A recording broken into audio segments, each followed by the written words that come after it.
5 का English language lesson number 20। The name of lesson number 20 is future continuous tense, यानी कि अपूर्ण भविष्यत काल, यानी कि पूर्ण भविष्यत काल होगा यहाँ पर।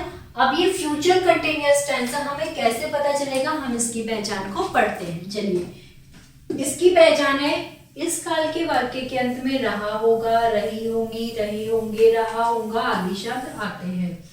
कार्य का भविष्यत काल में निरंतर जारी रहने का बोध होता है। चलिए नियम पढ़ते हैं। आई और वी के साथ शैल बी तथा शेष सभी सब्जेक्ट के साथ विल बी का प्रयोग करते हैं। सभी वाक्यों में विल बी शैल बी के बाद वर्ब की फर्स्ट फॉर्म में आईएनजी जोड़कर प्रयोग करते हैं। इन्होंने क्या कहा प्यारे बच्चों, इन्होंने कहा है आई और वी के साथ किसका, शैल बी का, तथा शेष सभी के साथ विल बी का प्रयोग करेंगे। केवल और केवल हमें आई और वी के साथ शैल बी लगाना है, बाकी सब के साथ हम विल बी का प्रयोग करेंगे। सभी वाक्यों में विल बी शैल बी के साथ वर्ब की फर्स्ट फॉर्म में आईएनजी जोड़कर प्रयोग करते हैं। चलिए अब इसको वर्ड ऑर्डर देखते हैं। इसका रूल क्या दिया है इन्होंने हमें सेंटेंस बनाने के लिए। इन्होंने कहा है सबसे पहले हम सब्जेक्ट लिखेंगे, फिर विल या शैल लिखेंगे, फिर बी लिखेंगे, प्लस वर्ब की फर्स्ट फॉर्म में आईएनजी लगाएंगे, प्लस ऑब्जेक्ट। चलिए सेंटेंस नंबर 1 देखते हैं। वह मेला देखने जा रहा होगा। वह, इट मीन्स ही। क्या लगाएंगे, will be going to see the fair. तुम सोना चाह रही होंगी, you will be wishing to sleep.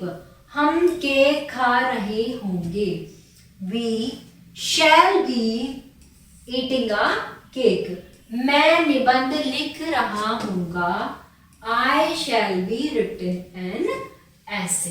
तो प्यारे बच्चों ये क्या थे हमारे फ्यूचर कंटिन्यूअस टेंस के सिंपल अफर्मेटिव। अब हम पढ़ेंगे फ्यूचर कंटिन्यूअस टेंस के नेगेटिव सेंटेंसेस को। चलिए नेगेटिव पर आ जाइए। वर्ड ऑर्डर है subject plus will shell not B verb की फर्स्ट फॉर्म में आईएनजी प्लस ऑब्जेक्ट। वे अपना कार्य नहीं कर रहे होंगे, they will not be doing their work.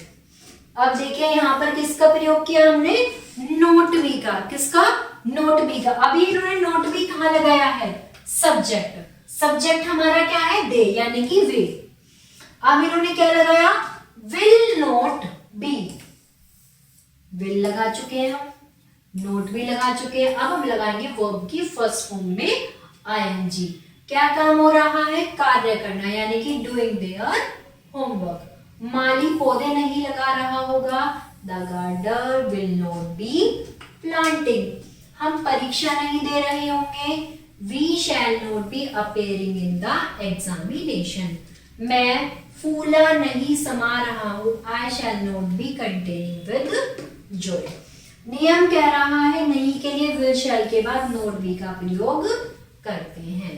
तो प्यारे बच्चों ये था हमारा फ्यूचर कंटिन्यूअस टेंस के हमारे अफर्मेटिव, नेगेटिव। अब हम पढ़ेंगे इंटरोगेटिव सेंटेंसेस।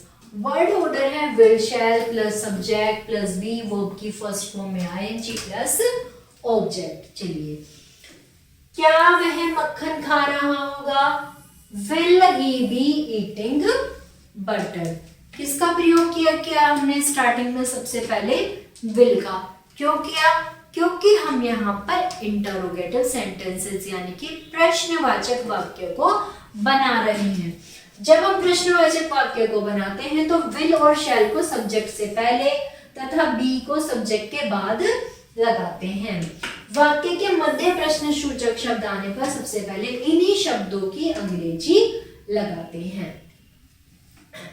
क्या वृद्ध व्यक्ति उसे सलाह दे रहा होगा, will the old man be advising him. तुम आगरा में कहाँ रह रहे होंगे, where will you be living in Agra. हम पागल कुत्ते को क्यों मार रहे होंगे, why shall be killed a mad dog. तो प्यारे बच्चों ये थे हमारे simple affirmative sentences, negative sentences और इंटरोगेटिव सेंटेंसेस। आशा करती हूँ आप सभी को समझ में आए होंगे। कोई भी समस्या तो आप कमेंट बॉक्स में जरूर लिखें और वीडियो को लाइक करें। Thank you.